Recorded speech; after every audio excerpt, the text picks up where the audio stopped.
So, quarter-final match, I say, we've got Clough here. If you do follow the 8-ball world, then you should know the name Clough.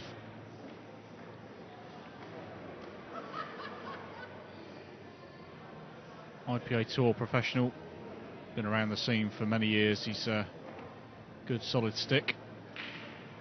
And recently, as I say, won his first major title with the World Professional Masters win, where he beat Chris Melling in the final at the Southwest Snooker Academy in Gloucester.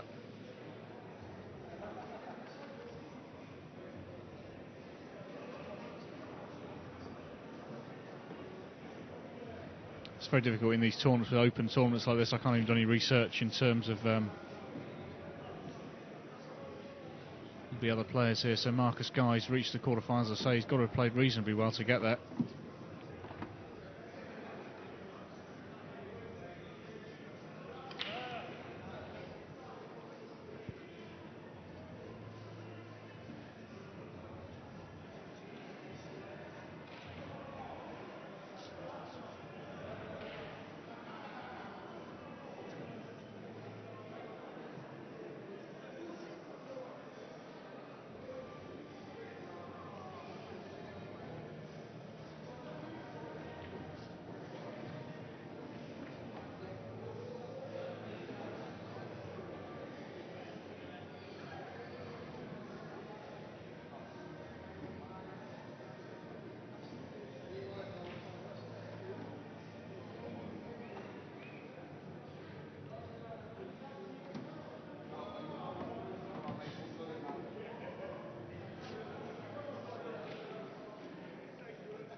Very clever with that shot, developing it in off the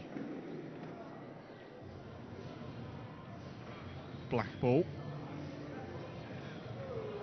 or black and white stripe ball as they are now in these Super Amethyst Pro sets. Red's a deep, slightly deeper shade as well.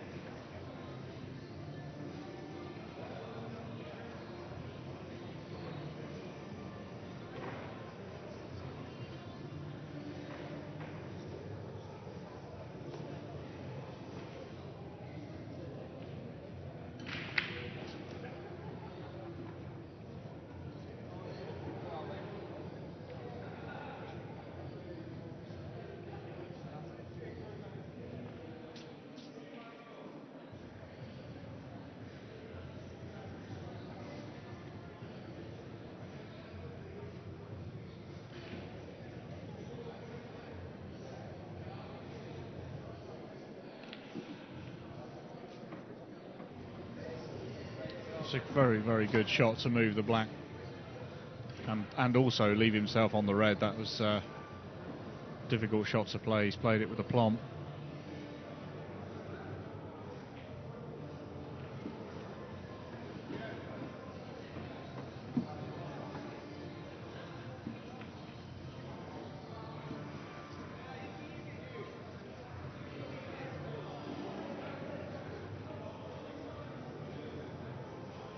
This for a 1-0 lead then early doors.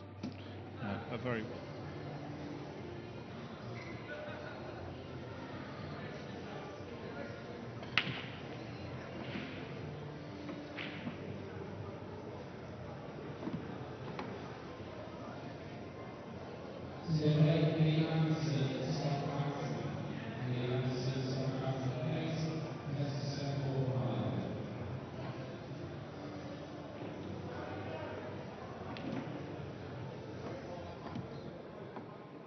so marks his first break.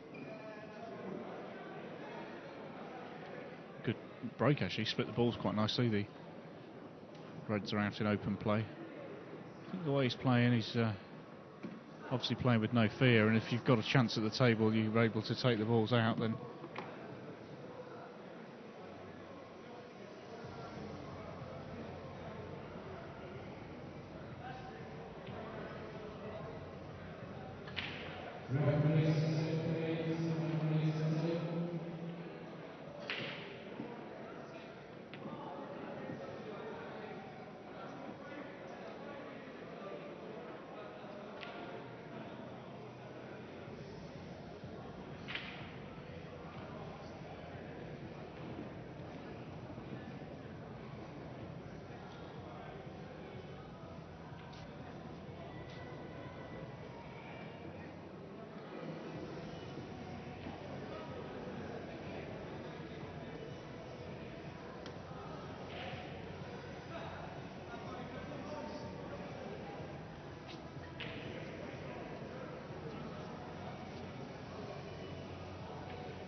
being given an opportunity in this rack, and the player of Lee's calibre is not going to really forgo a chance when he gets a chance at the table.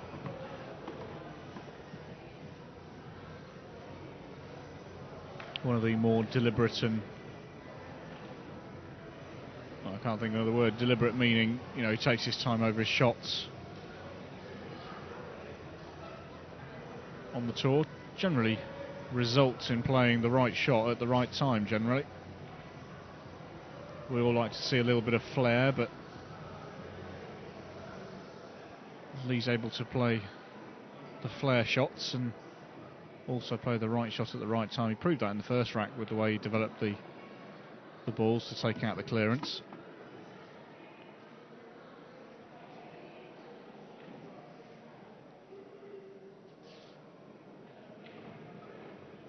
Table 7, quarter-final number 7, Dave Arnold, Jason Hill. Dave Arnold, Jason Hill, table 7, first to 7.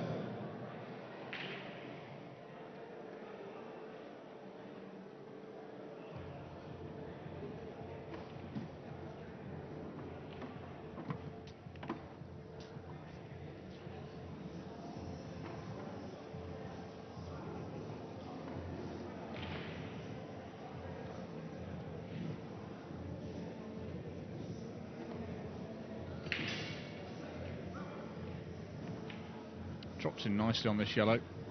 Just needs to be a little bit careful where he leaves the cue ball for the black. You can see that he wants to finish probably a touch lower if in an ideal world. Finishing a touch lower would have meant that he'd be able to screw away from the yellow and leave himself an easier shot on the black into the corner. I think he can still play this shot. The black obviously goes in the corner. It's just whether he wants to leave it there or play for another pocket. The other option is to play for screw back and off the right hand side rail, come back across for the black into either the centre or the top corner, but he's not. It's just, well, he's got down, he's having a look, he's really not sure about this. He's obviously not left the perfect angle.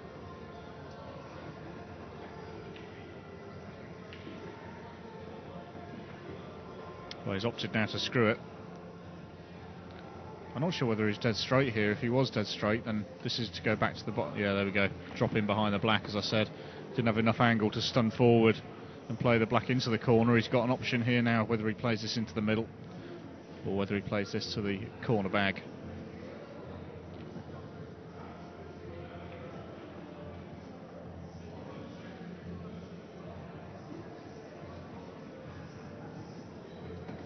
Plays in the middle, so 2-0 the scoreline with Lee Clough to break in the third frame.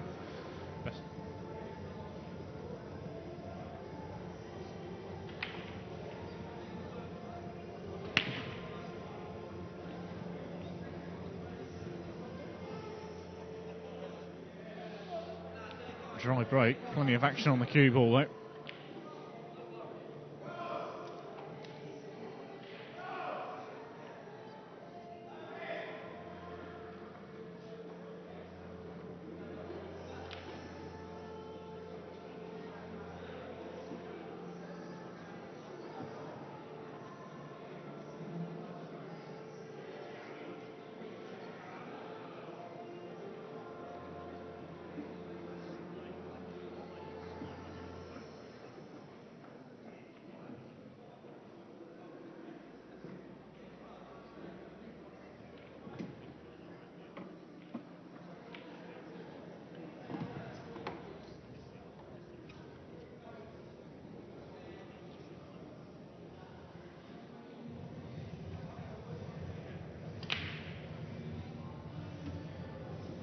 Good plant, he's played into the corner, a little bit like the one that Jack Whelan missed earlier down the rail. He should be able to drop this in and land himself on the yellow to the corner. I think they're almost at the same level, the red and the yellow there, so he should be able to get past this red and screw off the side rail. Got a yellow to middle, so just needs to be a little bit careful where he leaves position here, because he's got one yellow to the middle, which is the obvious yellow, just to the right of the black. But where he's pointing now with his cue is where he needs to leave the cue ball for this yellow above the two reds.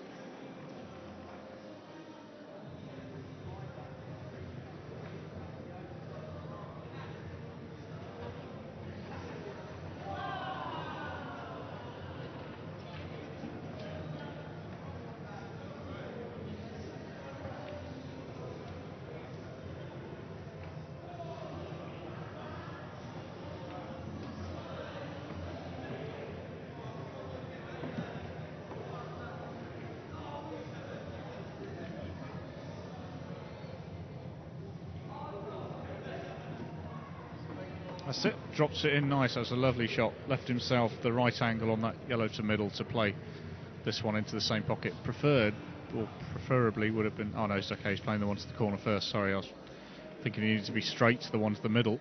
Oh, he's left that a bit short. This one a little bit nasty now.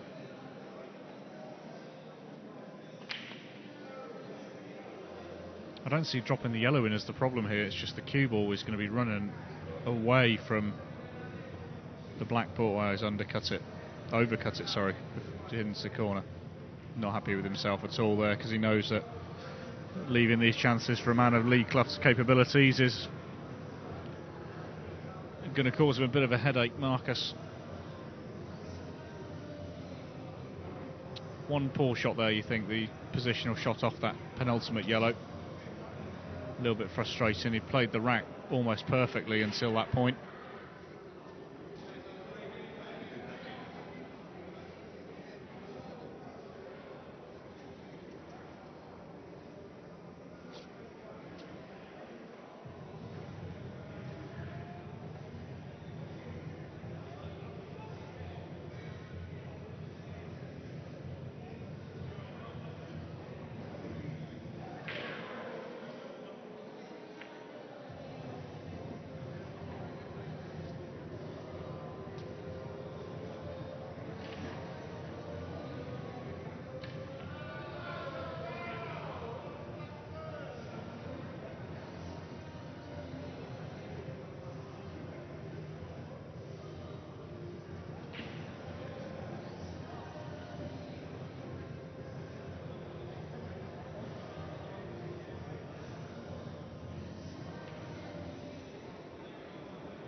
Another very good shot to develop the one red that was going to cause him some problems on that side rail.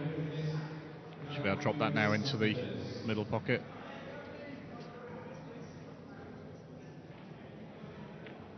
We are about to play the Nicholas Black Beans 7 minutes of 14.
Three 0 then. Once he's got into the balls, Lee Clough has not missed a ball yet.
He'd have preferred a better black ball than this. I think he'd preferred it much straighter, but he's knocked it in well, so 3-1.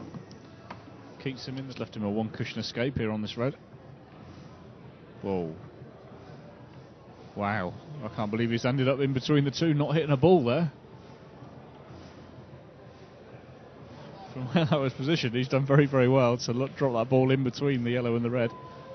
Not making contact with either, but Lee does have the option of moving the ball here. And this is a case of whether he knows the rules, because he can move that red.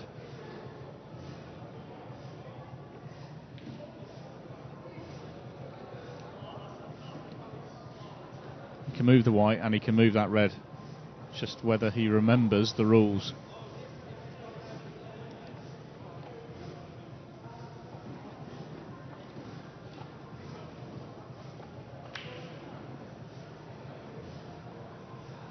Remember the first bit, he can move the white.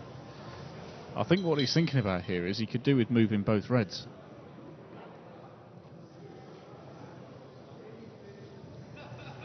To be honest, I mean, the second red doesn't pose as much of a problem as this one at the top does, because that yellow on the top right corner only goes in that pocket. So I would move the red at the top and then play position on the other yellows on the right hand side to the middle pocket on the left or to the corner.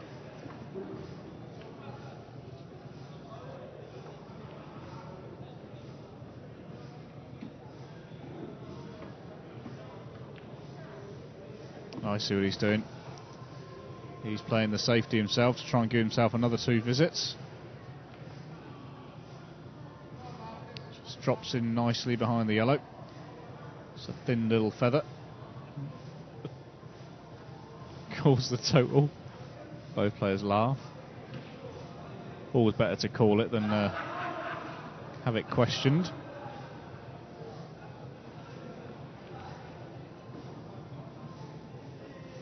Again, just not quite the right angle. This time you see Lee will be able to move this red. It makes the run out a lot easier because those yellows will now pot to the right corner.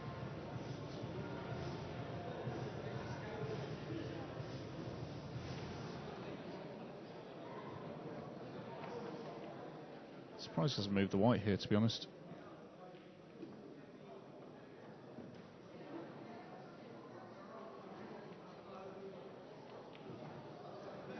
Well, because it hasn't helped him now. I'd have moved the white and just popped the red.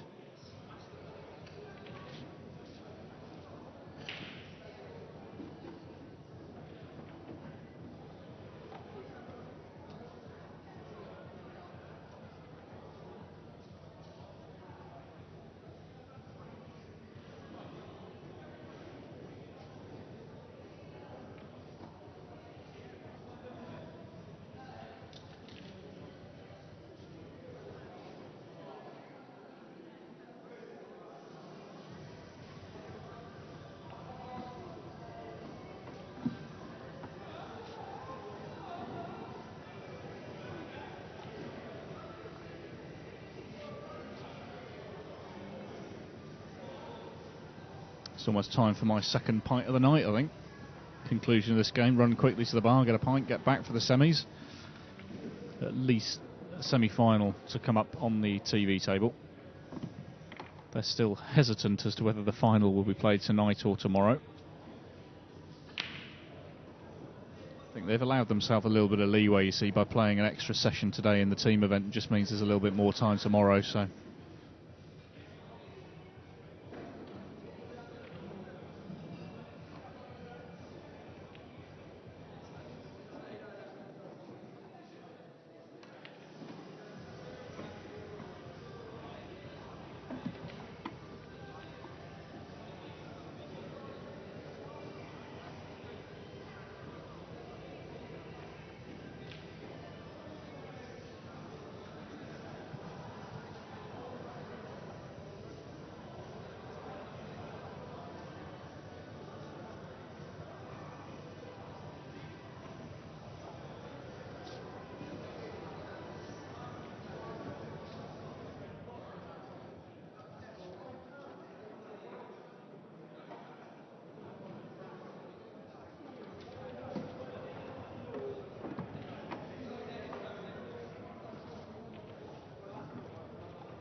Again, it's not ideal position, is it, on this yellow? I think he'd be better off playing this to the corner, you know.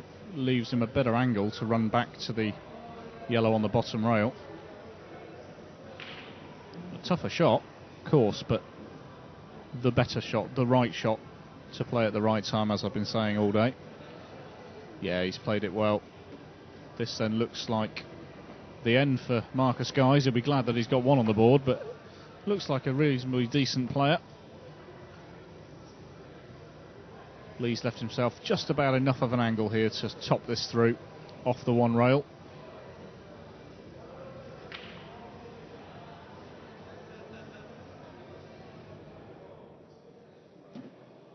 Wow, almost didn't drop, raise his hand, but he has left the black.